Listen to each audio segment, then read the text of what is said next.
May I have your attention, please? The show starts in 10, 9, 8, 7, 6, 5, 4, 3, 2, 1, go.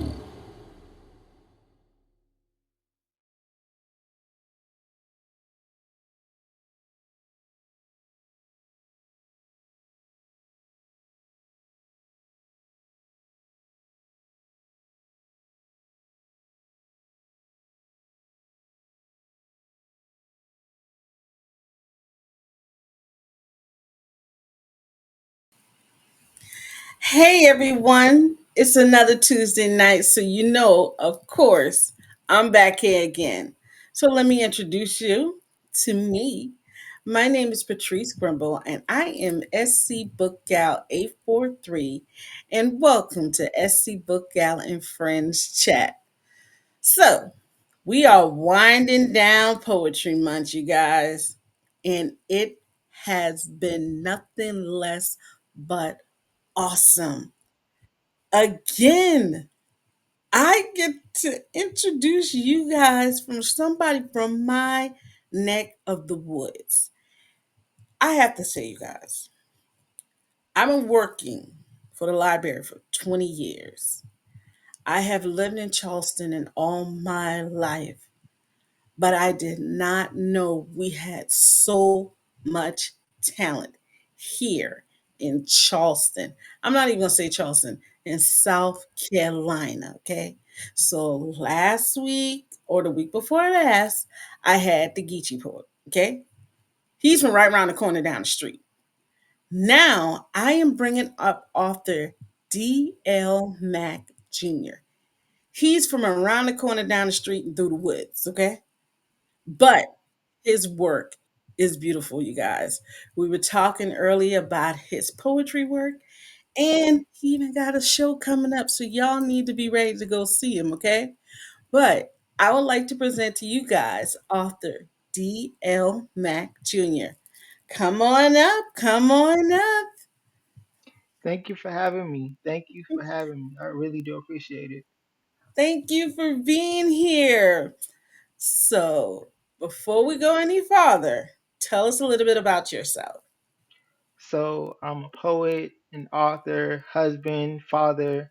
32 years old. Been writing since 2008. And just loving every minute of it. I've published 3 books and continue to. I'm going to continue to publish every year. Oh, so you challenge yourself just to publish a book every year? Yes. Okay. I like that. I like that. So you have 3 books, and we're gonna put up on the screen in a moment your latest book, Yellow Flowers Are for the Living. Tell us a little bit about this collection of poetry. Okay. So this collection of poetry, actually started February of last year.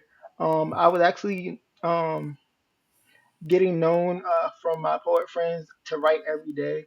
And I got a little bored because I was like, okay, I'm writing, but I want something new to write about, something challenging. So I got on TikTok and said, hey, does anyone have something that they can't express or, get out that they want, a situation they want to touch on and put it in the poetry? I'll do it for you. So people, suggested things and I was like, okay, I'm going to call this project For the People. And I was like, nah, that's a little too on the nose.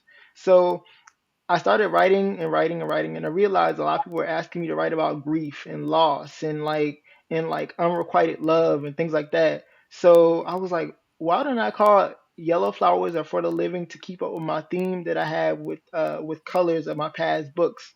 So and I was like, I thought about sunflowers. You give sunflowers to people who are living. You don't give sunflowers at a funeral. So that's where that came up.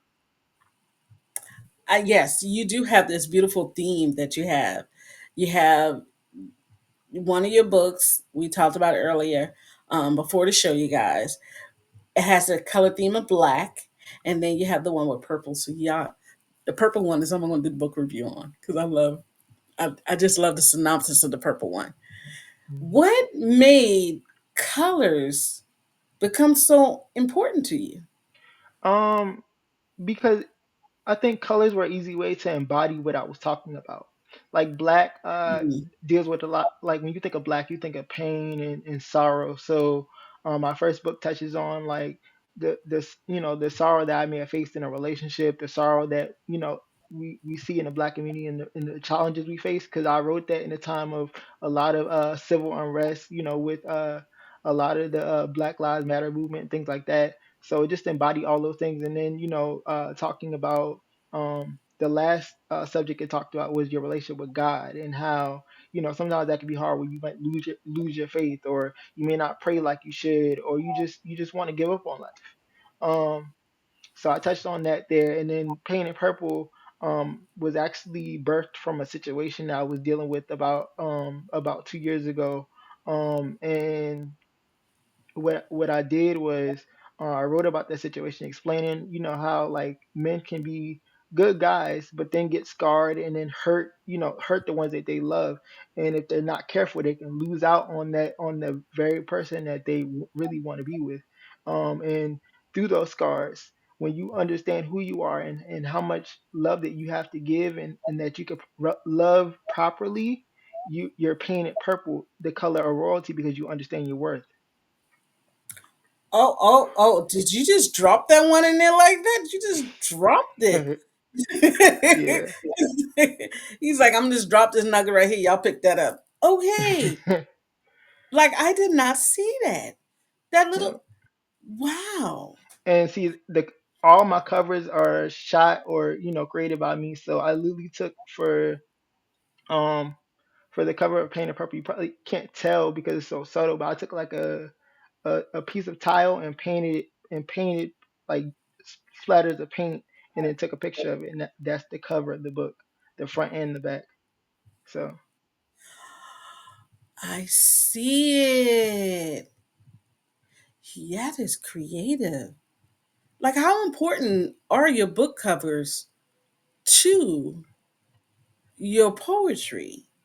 very, I mean, it's usually the last thing that I do, but it's very important because the cover is the first thing that people see. So And especially like with black, how it caught your attention, you was like that photo was powerful, and it's like, um and I always try to use people around me to do my covers if possible, or just I always try to use my village to kind of come up with topics or ideas sometimes, and it really does help. so that brings But me to another question. Your village. so How? So my village is very very small. It's like a couple of people. I made a friend on TikTok about a couple months ago. She's a part of my village now. She's also a singer. So I try to encourage other artists to be their best selves. So she's become a part of my village. My wife, and then my best friend are people I go to, like, hey, what do you think about this cover? What do you think about this? Do you like, if all of them like it, but I hate it, we go with that because everybody else loved it. So obviously the masses are gonna love it, or people that see it are gonna love it. I love that. The fact that you use your village. And I try to tell people, you don't have to have a huge village. Hmm. Like your village can be very simple, very small, but yet be so powerful Yeah, at the same time. that is so true. Because I mean, it's good to have one because a lot of times as artists, we don't get the support we need, Yeah. and it brings people wonder why. Like my coworkers were I was telling them about my show, and I didn't tell my whole, like, everybody I work with about my show. And they're like, why you didn't tell so and so? I said, because I said, once I tell you about it and you only show a little bit of interest, or you say like, hey, I'm coming, and don't show up, I'm not gonna do it again. It's not to be mean, but it's to protect my mental health, you know, because I'm Ooh, looking for you to show up for me if you say you're gonna show up. Integrity is very important. I never thought of it that way. I never thought of it that way. That speaks volumes. That speaks volumes. So, what made you want to step in the world of poetry? It it all started like from a breakup, because you know they teach you poetry in school, but that's usually like for like a lesson or two, and then they move on. So I learned about poetry in like elementary school and middle school, but it wasn't a thing for me. And then one day, a girl broke my heart, and I just started writing. And I realized when I stopped writing, I'm like, this is a poem. And I would just write for whenever like I felt some type of way or whatever.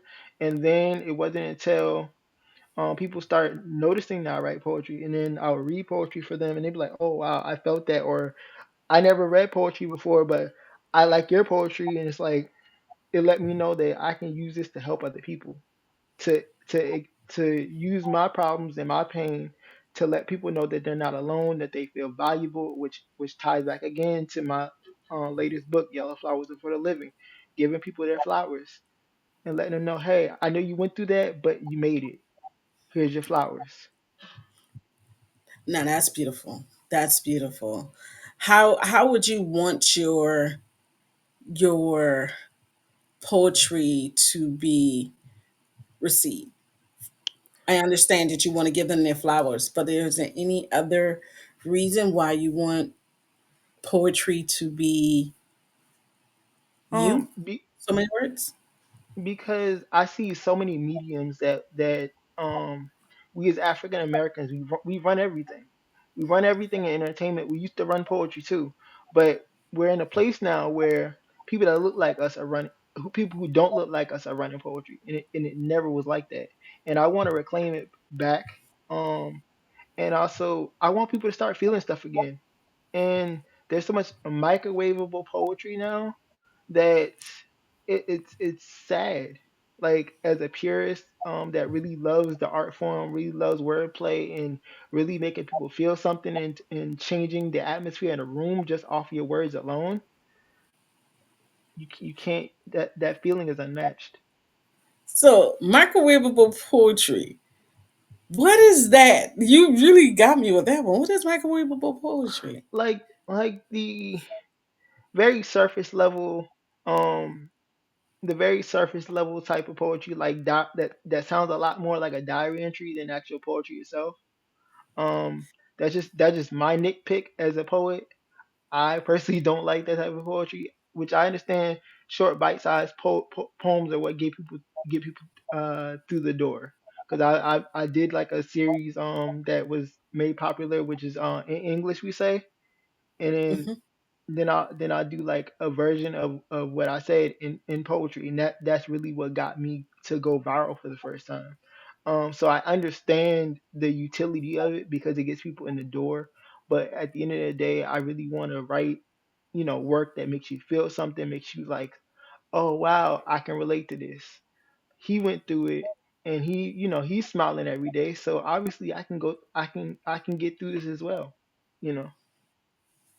Okay. I love that. And I'm thinking back in what you said that you would open your doors, the TikTok doors, put it like that, Hmm. to the audience and let them give you topics. Hmm. Were there any topics that was just like, oh my God, how am I going to approach this? Um, yes, I think the only one that had me like, oh my god, I'm gonna approach this, which I still wrote it pretty fast. Um, was someone asked me about trees, like write a poem about trees, and then I writing a poem about how uh trees reminded me I was coming home, to the south, because I would see all the trees, and then it reminded me of being under the shade of a tree, drinking hug juices and diet coke. Tell grandma told us to come inside for dinner. So like things like that.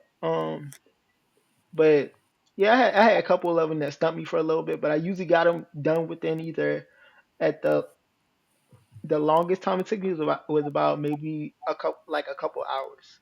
I used to could write some of these pieces in like all of 5 to 10 minutes or so. So, what is the craziest request did you receive? Someone, I don't know if it was actually a request, but someone put in my comments. They were like they put um what was it? It was something like um being wrapped in an orange blanket while sitting under an orange moon. And it was another line that had to do with orange, and I was able to write a poem about that as well. And that's in Yellow Flowers for the Living. So Okay. So some of the ones that you actually did on TikTok yeah, is they actually in. cause yeah they made it into the book. Now that is awesome. Yeah, so basically most of the poems, if not all, were suggestions.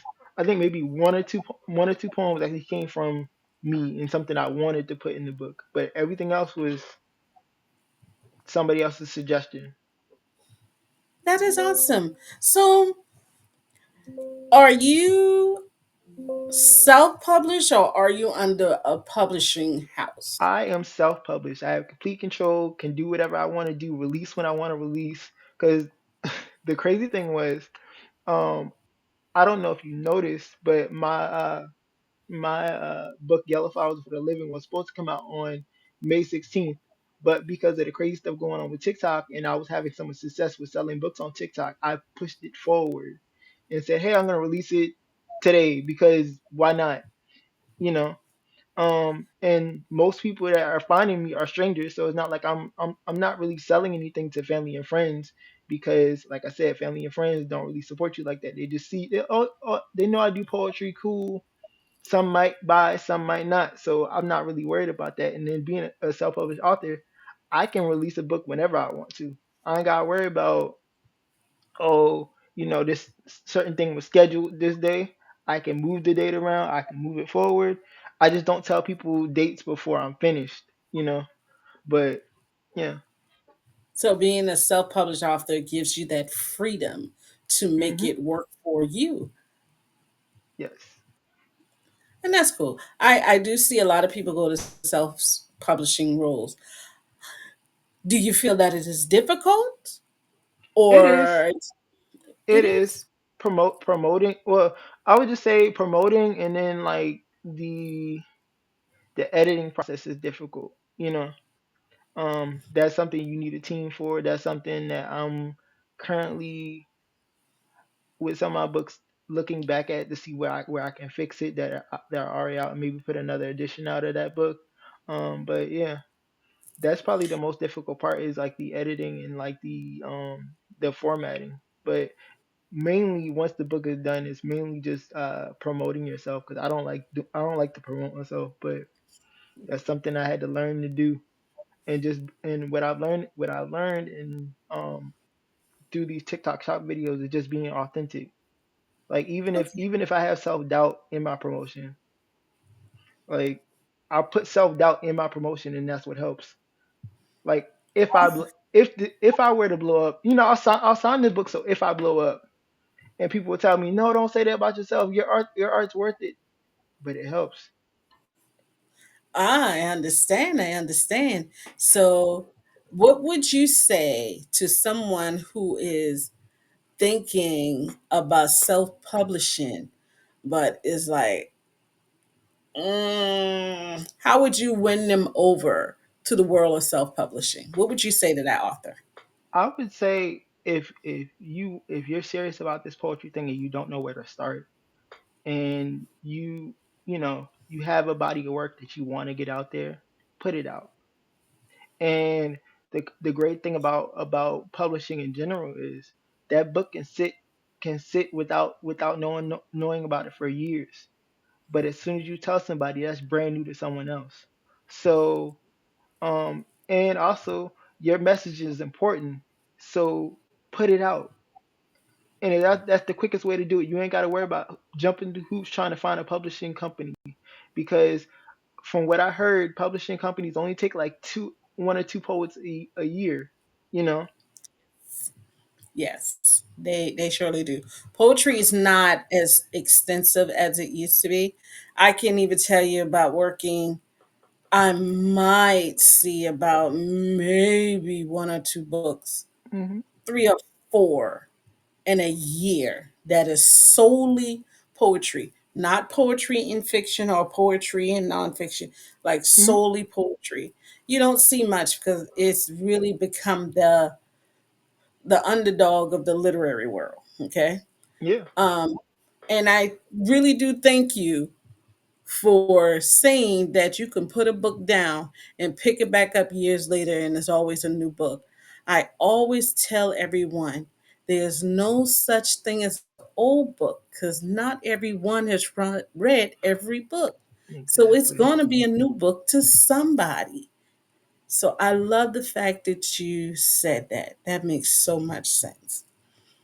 So, remember I told you when we were talking before the podcast that I have this special section that's called the fun questions? Hmm. Hmm. All righty. So here's the fun questions. Y'all know me. Y'all know I love music. Okay. And I love a good TV show. So I just saw 911 last week, y'all, and I cried. I Hmm. cried. Cried. So I would like to ask you if you can choose to write a medical poem, what TV medical team would read your poetry out loud? So we have 911, we have, I'm not a big medical genre person. My wife watches them religiously. So I would have to tell say you, the Grey's Anatomy team, because tell that's your the one wife. I know the best. Tell your wife, we and her need to talk. I got to get her hook on the 911 so we can cry together. But why Greg's Anatomy? Because that's a show that she binges like heavy. Like she can watch, like when a new season, if a new season were to drop, she'll go watch all the seasons until until she gets up to the point of where the new season starts. So that's the one I just know like that. I really am not a big medical drama person. So yeah. And That's a it does get, how, like like someone else watching the show that you're not interested in it, you get interested in it after a while. So it's like, ooh, this is kind of interesting. okay. That's a ooh. So she loves Greg's Anatomy, so she'll go back and look at the previous season. Hmm. She'll I go back and tried. watch all the previous seasons up until the new one, so she be in here for days watching. Oh my God, Yeah, they're like on they're season like like 20 something seasons of yeah, Greg Anatomy. yeah, yeah, and she does Oh, it all day and oh, all night. I got as far as the little doctor dude that got killed in the car accident who went off to Oh work. yeah, That's as yeah, far as I got. After yeah. that, it was just a little bit too much. so, Hmm. so here's another question. What is your favorite genre of music? Hip hop. You got a hip hop artist that is willing to read your poetry. Who would it be and why? Hmm. I would say Wale. Ooh, Wale, I haven't heard that like one. yeah, Wale. Cause he was he was big in like the early 2010s. He Mm, kind of phased out of the mainstream, but he would actually do some poems in the beginning of his songs. okay, So okay. he was always like a big influence for me. Just seeing a rapper do that, and I love hip hop and I love wordplay, so it was like that was like a match made in heaven. When it came to his music. So I'm about to put you on the spot. See, you shouldn't have tell me that you go straight off the head. I had a So feeling that was before coming. you knew it was coming. I didn't even say anything. I don't even think you noticed my eyes got big, like, he go off the top of the head. So, what can you give us tonight before we close out? Okay, give me two words. Give me a color and an object. My favorite color is brown, Okay. and the object would be hair scarves. Hair scarves. Okay. Hmm. So let's see. I ain't did this in a while, so bear with me. Hopefully I don't Okay. choke. Let's see. So brown hair scarves. When I see you, the first thing I notice is your hair and how it's wrapped like a crown. You wear it proud and you don't let nobody else tear you down because what you have is beautiful. The things that it can do, it can contort and shape in ways that you can never imagine. You have the hair that people dream of. So natural, the beautiful aesthetic, that brown mahogany that you just can't be denied. And I wonder if you could redefine the meaning of beauty with your lifestyle and the way that you live because you're a queen that can only be as beautiful as the crown placed on her head. And I wonder how profound that would be if people realize that nappy is actually beautiful, whether it's braids or some other protective style. And wow, I'm blown away because your beauty is more than natural. It's everything. It's eternal. It's the stuff that you write about in journals. Believe me that you're beautiful. And it's because of that crown that you place on your head as you tie your scarf at night and take a rest. That's what I Okay. got.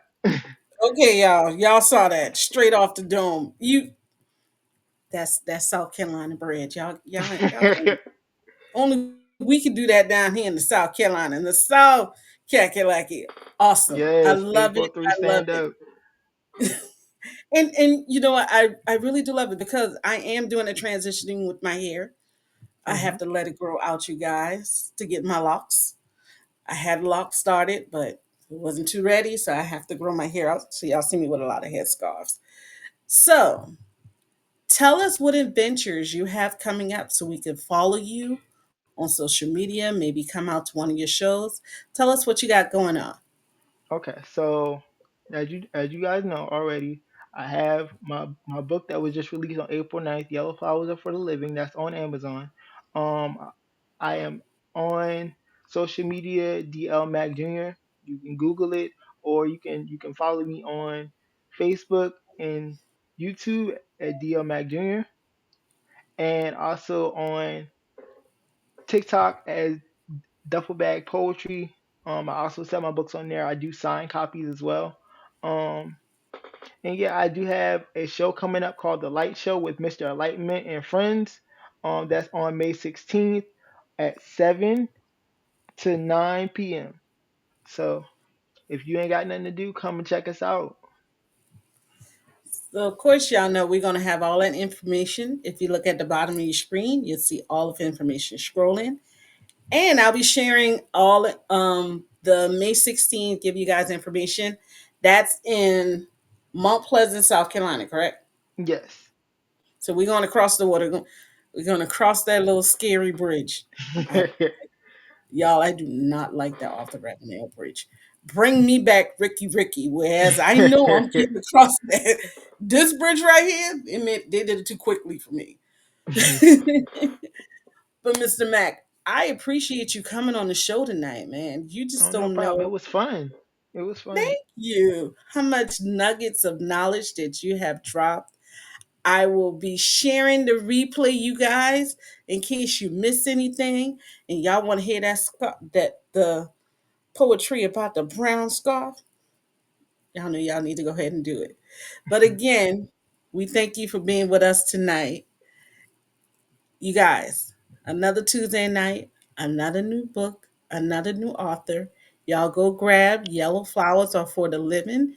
It is out now. Amazon has it. I will put the link on my Facebook page in about 10 minutes. Okay, you guys? I will catch you next week. Next month, we're dedicating to the mothers. Ladies, we're bringing it back because in the honor of Mother's Day, we're going to bring it to the moms, okay? Or moms in training, aunties, just women in general.